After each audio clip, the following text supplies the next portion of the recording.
The following is a presentation of the Matt Talk Podcast Network.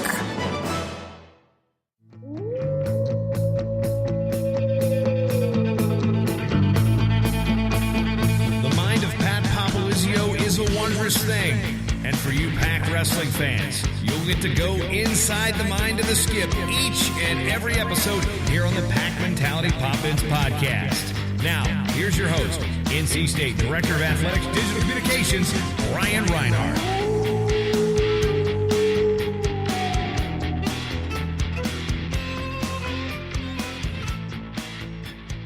We flipped that calendar to June. No summer months off here. So welcome to a brand new episode of the Pac Mentality Pop-Ins podcast.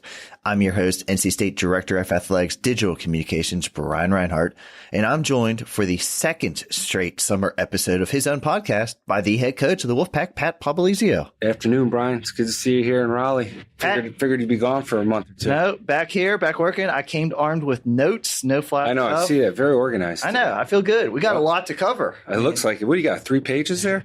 I only get you on this podcast once a month now, so I got to make, we got to get our monies out of you. With 15 font there, we need to get you glasses. But double space too. But the 2019 spring semester has ended. Summer 1 currently going on. Summer 2 right around the corner. So I have to start off by asking you, any big summer plans that don't involve wrestling? Do you get any time to disconnect and recharge your batteries? We are officially a year-round sport, Brian. So to answer your question, probably the convention will be a couple days on the beach. See, I knew the answer to that, but I'm setting you up here so you can complain about that. No complaining at all.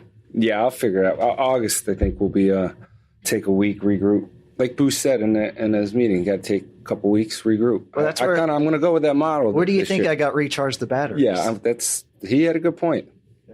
I hope you can do it sometime. But now, I'm sure you're not going to call it a vacation, but you were at some NWCA meetings recently, and you're still a president, correct? Yes. Okay. Yep. Not sure what kind of power that has. Manheim, PA. Okay. I think it was still snowing up there. We'll see if any good presidential pardons or whatnot comes down, but anything newsworthy come out? Are there any changes for the upcoming season? Any proposed down the lines? What were you guys talking about this year? There's a lot of talk going on right now with one semester sport. I think that's a big part of moving the season a little bit to where we can fall under one whole semester of competition. So that I think that's the biggest push right now. There's some talk of a recruiting calendar and just how the whole dynamic's going to work with duels, All-Star Classic, if we're going to get that back in. A lot of really good ideas, and really it's just a platform for ideas and implementing the voices of what people want. And that's what we're trying to do, is kind of evolve a little bit as a sport, keep growing. But there has been a lot of additions to NAIA D3 programs right now. A lot of growth, and in women's wrestling too. Any growth about a warm spot for the NCAA championships? I think Charlotte would be a really good spot right now. Charlotte, how would that work for you? That's a long commute. You had to get me a hotel. You can commute. But so that spring semester comes to an end recently, and pretty solid year for the Wolfpack in the classroom. 3 Scholar All-Americans, 4 All-ACCE academic team members. You guys had a perfect APR, a team GPA of over 3.0, and that included some 4.0s in there. And 7 members of last year's squad earned their degrees. With so many freshmen on this year's team, you have to be proud of the entire squad's work in the classroom this past season. Yeah, I mean, that's, everybody gets to see our work when we're out on the mat, but that's something that we've really pushed hard here, and our staff has done a phenomenal job. The support that we get all the way through with the academic support and the administration, I think it sets these guys up for success, and they've been extremely motivated. But yeah, having a lot of freshmen this year was a little bit of a challenge that first semester, and it's just seeing how guys respond. And a lot of them came in and set the bar really high, which I do like, is a lot of guys returning have really good academic backgrounds, and have really, our ultimate goal is to stay above that 3.0 benchmark, and these guys have been doing it.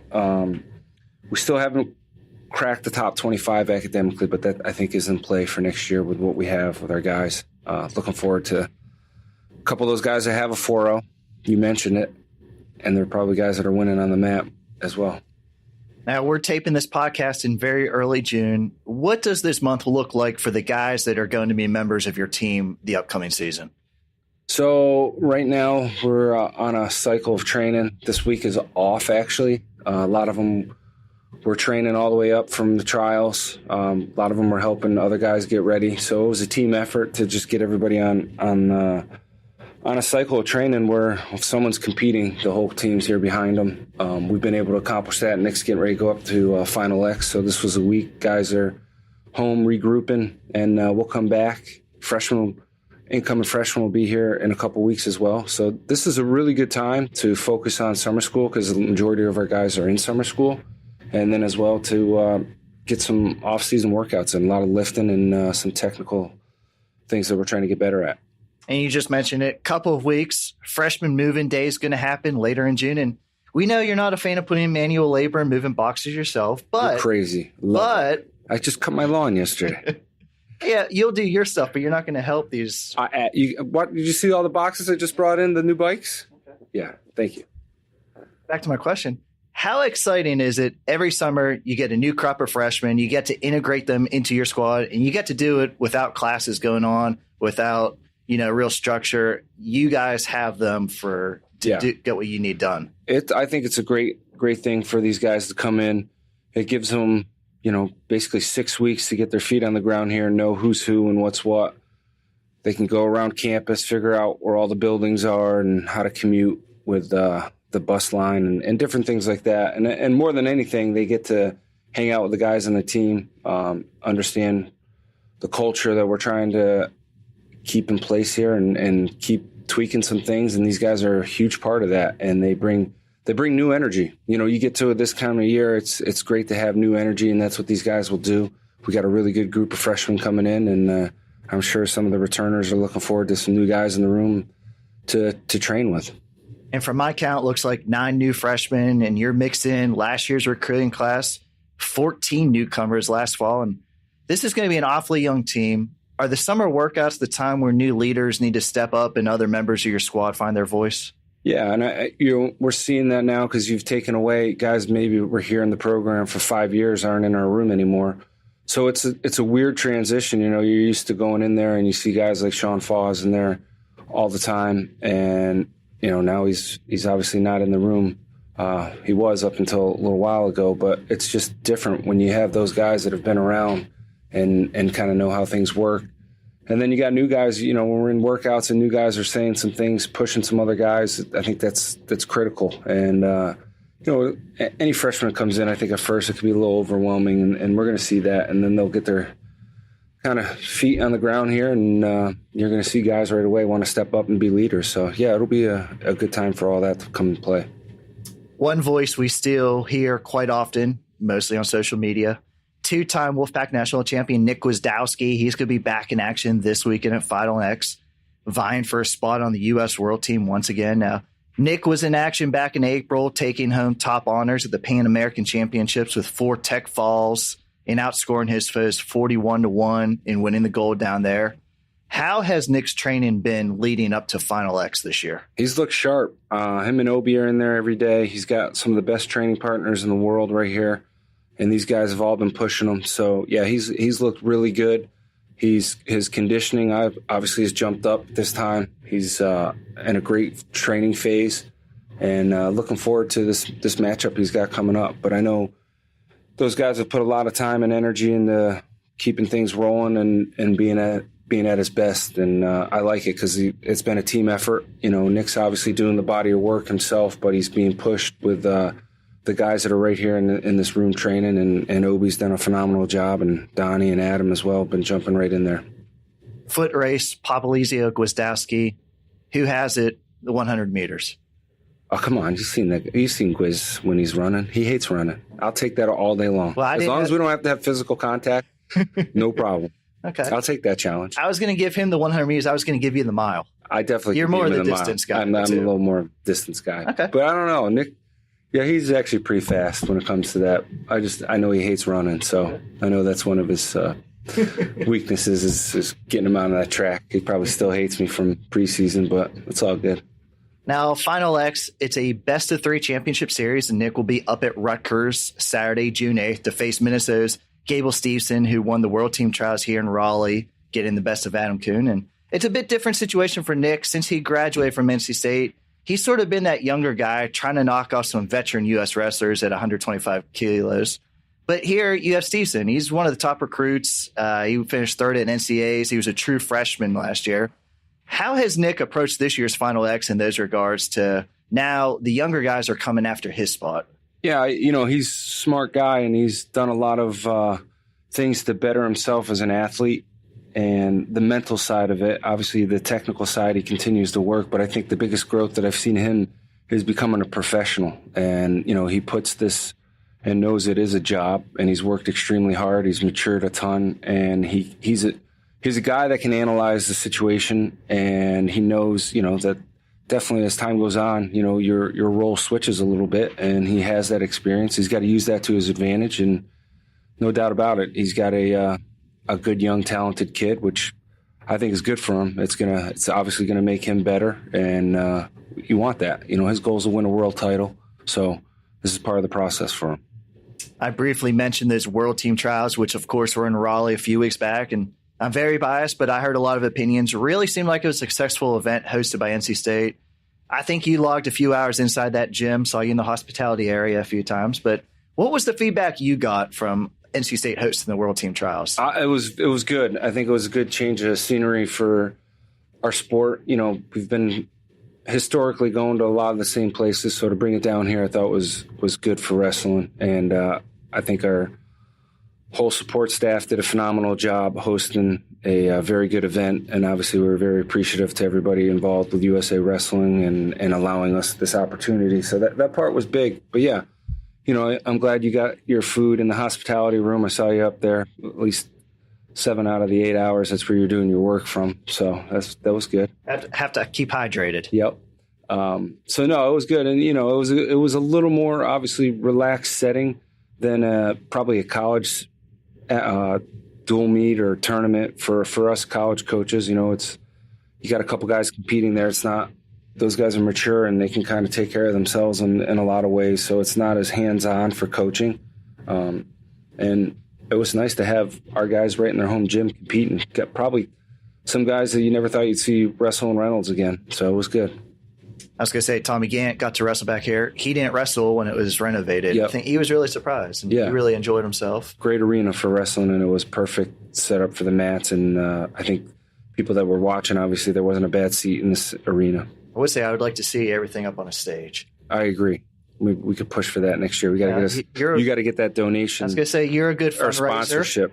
Yeah. Speaking of which, any talk about future events like this in Raleigh? I think it's one of those when the year ends, they'll probably review it, and I'm sure we'll have the opportunity to bid on it again. And, it comes down to how many people showed up and the numbers. And I think we're sitting good for first year doing this event. I think we were in a good spot. So, yeah, I would love to be able to host it down here every so often. I think it's just good for wrestling. And obviously, like you said, we're a little biased because it is our home gym, but it is, I think, a beautiful arena. And I ask you every year before we release it, and every year you artfully dodge my question by not giving any answers. How's the schedule taking shape? What can you share? Any hints? It's going good. It's very challenging right now because a lot of the conferences haven't been able to release their conference schedules. So, for example, the Big Ten hasn't released anything, so it's hard to schedule certain teams when you know that the schedule won't come out till August. So we're kind of stuck with that right now. But I will say we're going to add a few more tournaments next year. I know you're a big Vegas guy, so we're going to throw Vegas in there. I've been begging for you guys to go to this tournament for like 4 years now, so yep. I'm glad it might happen. Vegas, and we'll probably hit one more holiday tournament as well, whether it's South Beach Duels or Scuffle or Midlands. We're still kind of playing that out. We'll hit the East Coast, the Northeast, should I say, a little bit. Looking like we're going to head up to my old stomping grounds, Binghamton and Cornell, hopefully for a weekend up there. I know that's in play. So, yeah, the schedule is going to be a lot different this year, and it's time. Every year you kind of analyzed where you're at with the roster and team. We're going to have a young team, so we want to get a lot of matches. The goal next year would be to probably get close to 40 matches for every guy in our lineup, and that's something that's different from years past. I was going to say, with so many red shirts last year, you have to see what these guys are going to do on the mat in college, so it's probably important to go to more tournaments, a couple duels on weekends and more matches overall. I think we're going to have a little less duels next year, but guys individually are going to have a lot more matches. So the goal is to finish out the season with probably right up 40 matches. And we have that kind of team next year, so that's kind of why we can amp that up a little bit more.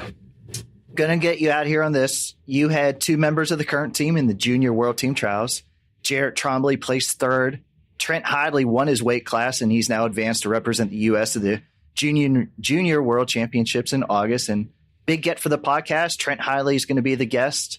I know all of Wolfpack Nation was excited, and they're going to see him in the red and white singlet next year. But how big of an achievement was it for him to earn this spot on the world team, and how is this going to give him confidence going forward into his first collegiate season? It's great. It's rewarding when you see guys work to the level that Trent's been able to do. It's extremely rewarding for somebody like him to go out and get that win. Because I think in high school, he was right there on the cusp of winning national titles at big events and making world teams and didn't quite accomplish his goals. And now, he's made that jump in college. And I think he's around some of the best guys in the country to train with, and that's helped elevate his game. It doesn't hurt every day when you're in the freestyle room wrestling with Tommy Gant and Maki Velo and Timmy and, Renan when the school year. So he's got some of the best guys to roll with, and I think you're seeing that play out, the quality of workouts that he's been getting. And then you drop, it's tough when you're going through it, and we've talked a little bit. There were some days when you're wrestling with Tommy, Mock, and Timmy, some days you might not score a point if you're having a bad day. And then you drop down to your age bracket, which, Trent was very dominant in, and you see that, and you can see the jump, the level of competition from training to going out and competing to guys your age. And he's made a huge jump. And next year, people are going to be excited to watch him compete, the way that he wrestles and how much of a competitor he is. And I know he's going to elevate our program in a lot of ways with his leadership mentality and work ethic, something that we need a little bit of spark for next year. And that's going to add it, along with a couple other guys that we can talk about too. Pat, it's always great to catch up. I think I speak for all of our listeners. We appreciate it when you're a guest on your own podcast. So Thanks for jumping on during the off season here. I'm glad we could get you out and about summertime here and have you on our podcast as well. You do a phenomenal job. Pat, enjoy your June. We'll catch up soon enough. You got it. Thanks. Now joining us on the Pack Mentality Pop-Ins podcast, first time guest, but second Hidlay, redshirt freshman Trent. Trent, glad to finally catch up. I'm sure it's been a whirlwind last few weeks with the U.S. Open, the World Team Trials, but thanks for jumping on the podcast. Yeah, absolutely. I'm really glad to be here.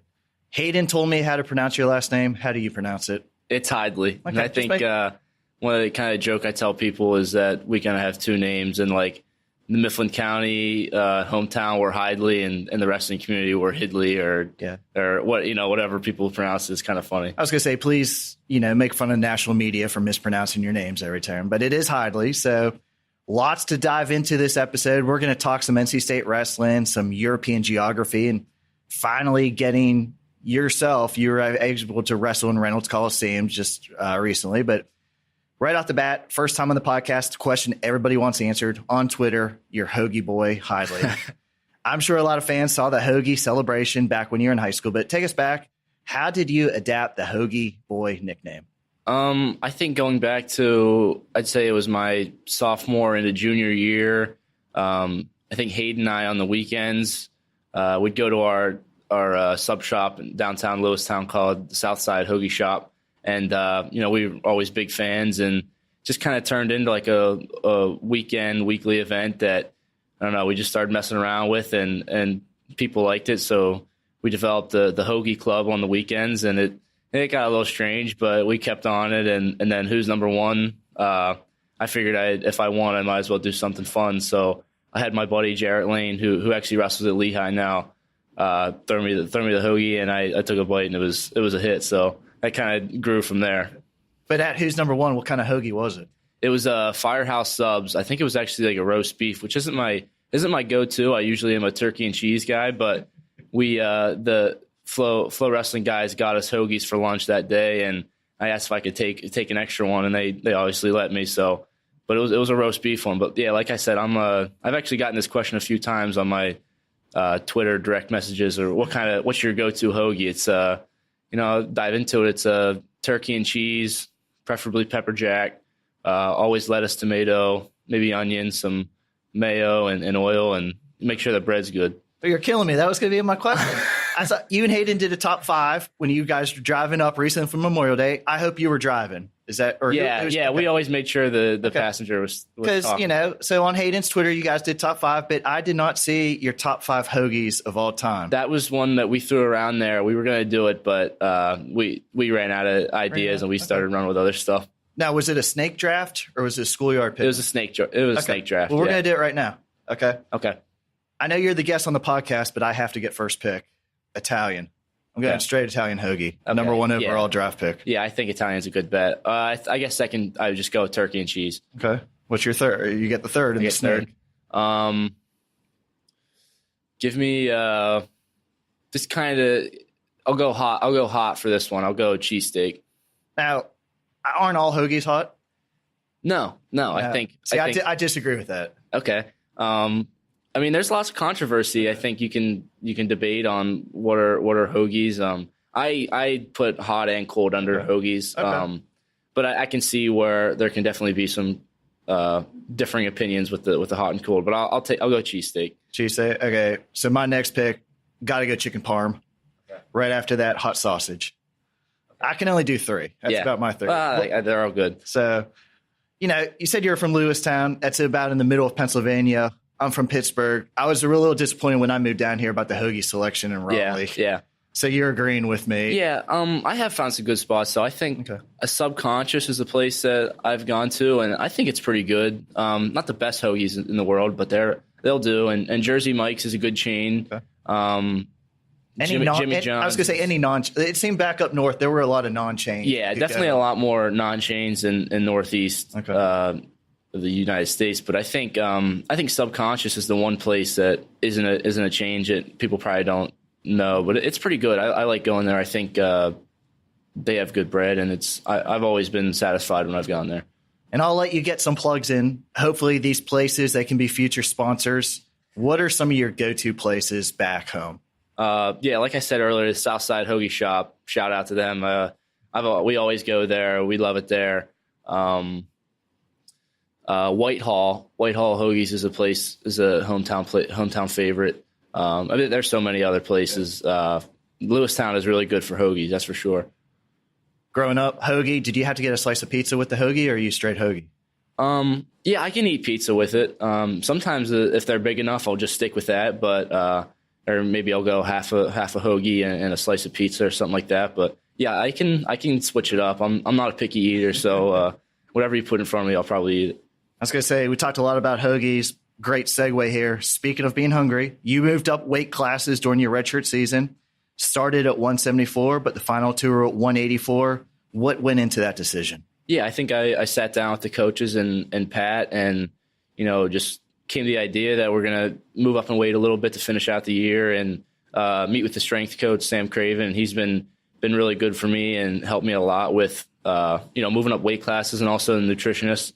Met with him and figured out some diet things that I got to work on. And that's been a little bit of an adjustment for me, but it's a good learning process, and I'm all committed to it. But yeah, just sat down with Pat and the coaches, and I think it's a good weight class for me with my body type and how I wrestle. And I agree, and gave it a shot, did a few open tournaments, and I felt good there. Definitely a little bit of adjustment at first, but the experiences I get in the practice room helped me with that, and being able to work with the RTC a lot these last few months has helped me move up in weight class and deal with bigger and stronger guys. I mean, I'm wrestling with Mike Machiavello, Tommy Gant, Timmy McCall, even Gwiz sometimes, and they're really helpful to give me that elite feel and strong feel. So it's something that I've adjusted into, and I'm still working on it, and still trying to put on some weight and some muscle to get ready for next year. What did the nutritionist think about all the salted gourd meats that you? I don't know. He's funny. I our nutritionist Jared Long, and he's really good. But it is more just kind of break down what I can, like a daily plan for me, and proteins I can use and different type of supplements I can utilize. But I won't ever get away from the solid meats. It's early. What weight are you thinking about for the next college season? 184 will be the weight. I think right now with our lineup, we have what people call is a good problem, where we have so many good guys. But that'll get adjusted, and like you said, there's a lot of time. So our lineup will get situated, and we're going to make a run for it. You came to NC State with a lot of accolades, probably wrestled nonstop since you were a little kid. How tough was it to redshirt this past season and not compete in those duels? It was definitely different for me. I think I've actually had the advantage a little bit of being able to see someone close to me do that when Hayden did that his freshman year. I know he struggled a little bit his freshman year going through the redshirt process, and kind of being able to have him here and talk me through a few of those things, and the other guys on the team that have redshirted before me and the rest of the freshman class. I think that helped a lot, just giving us little points and tips on how to get through the season, really. But yeah, it's tough. Like you said, I wrestled so much, especially the last 5 or 6 years. Always going to a lot of summer tournaments and spring stuff. But it's tough. You want to be with the team and on the big stage and in front of Reynolds Coliseum with all the fans there, and it's just not your time yet. So you gotta hold your horses a little bit. And one of the big things that goes along with redshirting that a lot of people probably don't realize is being there for the starters towards the end of the year. And that was a rule that I had to take on. And, whether that was working out with anyone from the Bullards to Reenan to Malik McDonald, or cheering the guys on during the assault bike workouts, that's a big role. And I think that's something that coaches do a really good job with, is making sure we understand what our role is towards the end of the season, is to, help those guys out. So if you need to go to the RTC practices later on that day to get your workout in, that's what you might have to do. I was going to say, you were still a big feature at many of the matches last season, both home and on the road, cheering on the Wolfpack. I know it's different. Usually for a duel, you're getting focused, you're preparing yourself, but you had some fun. You were probably you felt like a big cheerleader. You had that rally towel going. Did you get a little bit different perspective to college wrestling, where you were able to watch and enjoy, but also see some of the nuances? Yeah, absolutely. I think I'm really grateful to be able those experiences, because it's something you don't really think about. When you think about wrestling, you're just thinking about yourself. You're going out there, you're competing, but being able to kind of sit back and look at how other people compete, how other teams compete, and just kind of how the tournaments go in college wrestling was really important for me, because I think I learned a lot about that. I think I learned a lot about specific situations I saw that I know I could improve on, that I might not think about when I'm wrestling. But yeah, being able to go through the end of that year and seeing the postseason and kind of see how things work, I think is really helpful to me, because I'll have that experience for next year to kind of lean back and look at that. And I've seen it before, so it won't be too much of a shock. And what everybody's been talking about lately is your performance in freestyle so far this offseason. And it's resulted with a spot on the national team for the Junior World Championships later in August. And we're going to talk about the victory at the World Team Trials shortly. But one thing, if you watch your matches back, the announcers always talk about the Hidlay underhook. Can you describe that for us? Yeah, I think obviously the underhook far knee pick is something I do almost every match, and it's what I look for a lot. I don't really know. It's kind of hard. People ask me, they'll ask me how I hit it or kind of show it. And to be honest with you, it's really hard for me to show it or to instruct it to somebody, because it's not really a natural move, really. It's something that, growing up in high school, Hayden used underhooks a lot, and wrestling with him and being on the same team, I kind of developed that feel too. And what really ended up happening is that I used to dive into underhooks, and it was wrong for so long. But I kept doing it, and I found a way to make it work for me. And it's really kind of a personal move. So I think it's hard for other people to emulate it. But I mean, it's obviously a lot of people use underhooks and go to the far knee, but it's kind of an out of space kind of blast through double, and it works for me. I've ran into situations where people have scored points off of it. And so I'm still working on that with coaches to, kind of tweak a few things and make it even better. But yeah, it's kind of my MO, and it's what I'm known for. But I like it. So as long as it works, I'm going to keep doing it. And your spring started out in Las Vegas. You took top honors at the UWW Junior Nationals at 86 kilos. You came in as the 3 seed, but you went 5-0, outscored your foes 42-6. And that was one heck of a bracket. There were a lot of big time recruits that you had to beat, yourself included. But going up a weight class out in Vegas, how was the feeling coming back to Raleigh with that stop sign? It was really exciting. It was a great tournament for me. It was something that I knew I could win, and it was something that I had circled on my calendar for a long time. I think I sat down with Obi the week before, or Obi Blanc, of course, our coach, and just kind of sat down with him, and we talked about, you know, going into it and just winning, just not worrying about what's going on, just focus on what I'm going to do. And he believed that, you know, if I wrestle the way I do, I'm going to win, and I believe that too. So that was really helpful for me, you know, being able to have that confidence going into the tournament and having a game plan ready to win. And I think another thing that really helped me was just overall confidence in myself.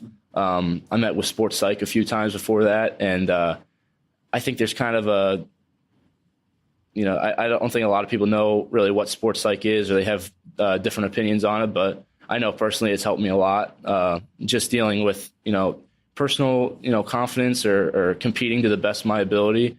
And I think that helped me a lot going into that tournament. And because I think the way I competed, I haven't competed like that in a long time against really good competition. So I think any little edge I can get that you know, makes my competition the best I can is I'm going to take it. And I was really proud of the way I wrestled, and it was a short turnaround. I had a little bit of time to get ready for the World Team Trials, and it was awesome that it was here in Reynolds. So I sat down with the coaches, analyzed some film, and we worked on a few things and got ready for the trials.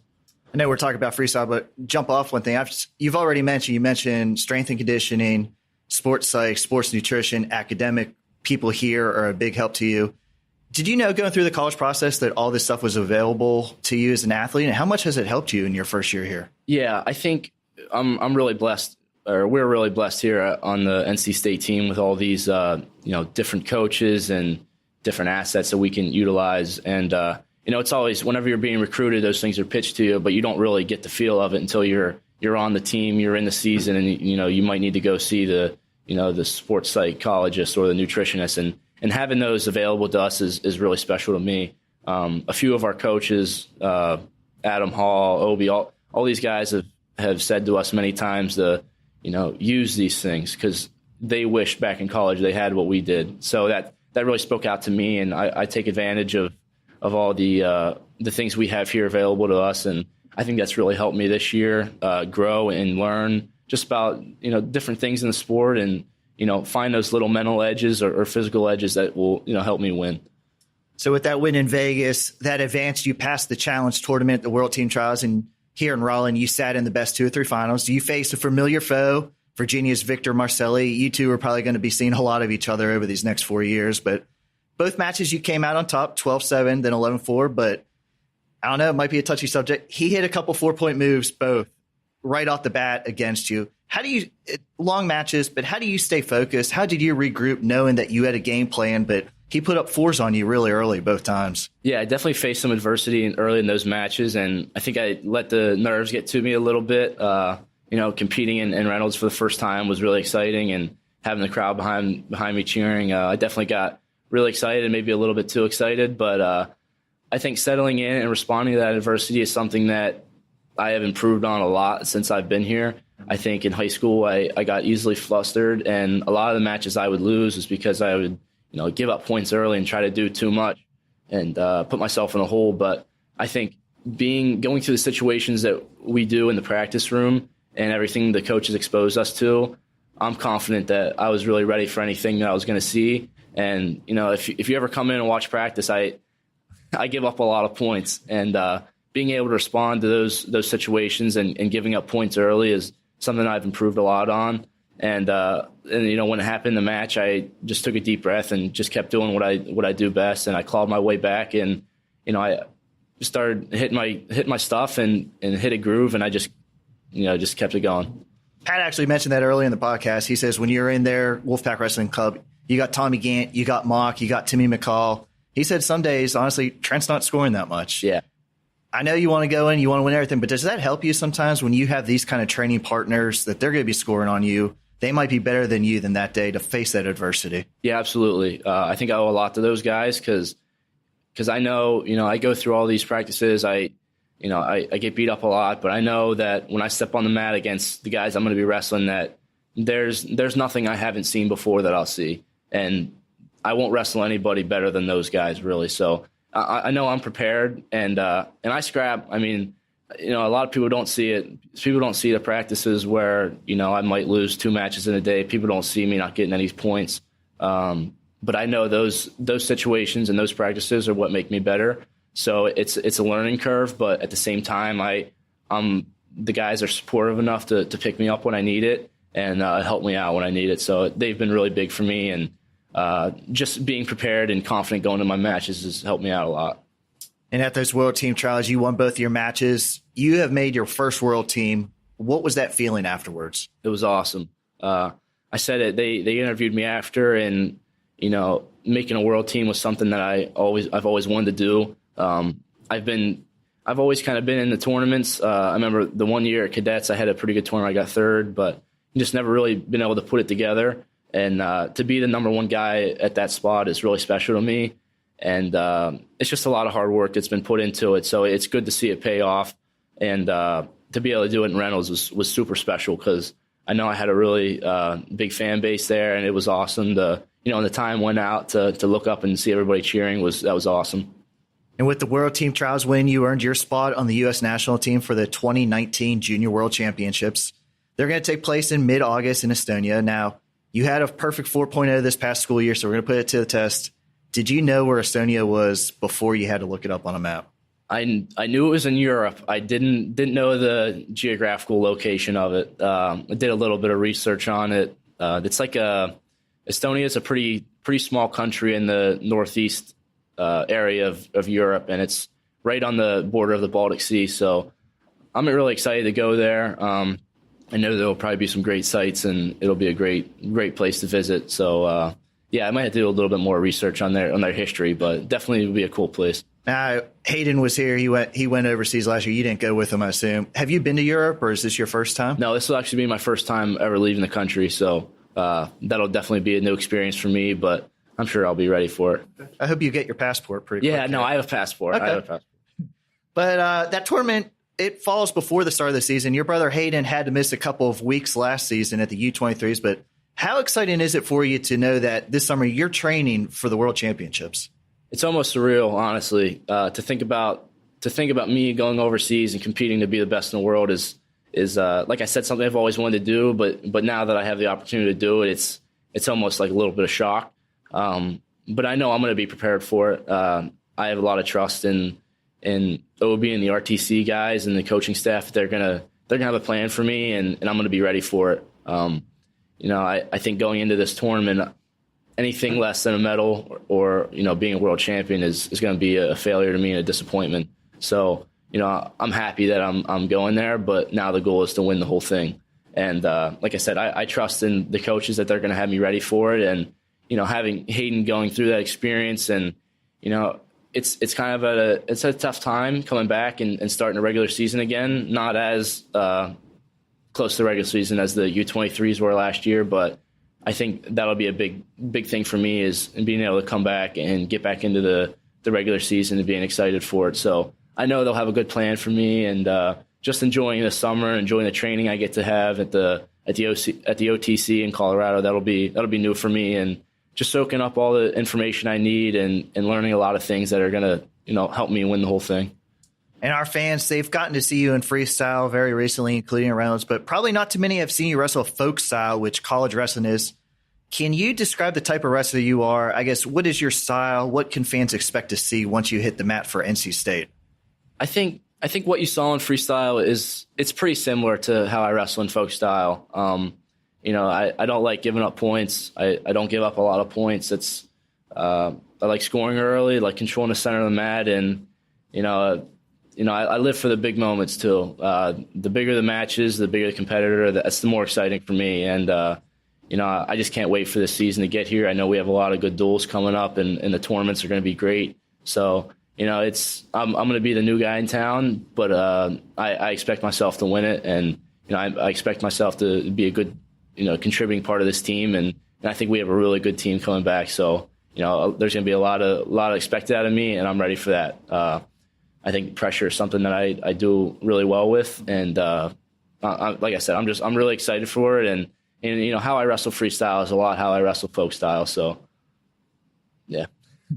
Takedowns or turns? What do you enjoy more in folk style? I'd say takedowns. I think top work is something that I actually sat down with the coaches, and that's something I need to focus on a lot leading up to the next season, because I think being able to ride and get turns is crucial in college wrestling now with the 4-point near fall. But I definitely feel comfortable in neutral. I'm trying to working a lot on expanding my offense. The coaches have done a great job with me expanding the different positions and different tie-ups that I can use to get to my underhook or set up different shots. And I'm always learning, and every day I go into the room, I learn something new. So just taking advantage of everything people have to offer me, and just soaking up all the information to make sure I'm ready to go next year.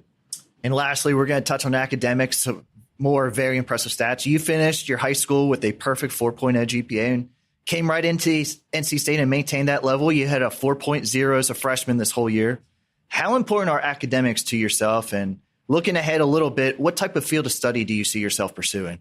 Yeah, academics is something I take seriously. I think the biggest thing about being a leader is not only performing in the sport you play or the whatever you're talking about, but being able to take care of the little things. Being on top of your schoolwork, making sure you're there for all your meetings, communicating with teachers, I think is a big thing. And I think those are all things that led to me, getting good grades, and just being really disciplined with my study schedule and getting my work done is something I was really proud of this year. And the coaches really preach it a lot. They really stress academics here, and if you're not doing what you're supposed to do, you're going to get called out for it. And I think I wanted to be a leader in the classroom and also on the mat. And I think a 4.0 is something I'm really proud of, and I just want to keep doing that because the feeling's good, and I don't want to let it slip. Any major declared yet? Anything you're thinking about? Yeah, I'm in the business major. I took accounting last semester, and I actually really enjoyed that. So that might be a possible future for me. I'm good with numbers, so hopefully something in accounting in the business field. Maybe something else. I'm still keeping my options open and taking interesting classes until I kind of find what I love. Pat loves numbers, guys. You fit right in. Yeah. But Trent, it was fun to have you on the podcast. Enjoy the rest of your summer. I'm sure there'll be just hours of training in the mat room here at NC State, but good luck going for gold at the Junior World Championships in August. Yeah, thank you so much. I want to thank everybody for listening today. This is your Pack Mentality Pop-Ins podcast covering all things NC State wrestling. Until next time, Wolfpack wrestling fans, go Pack.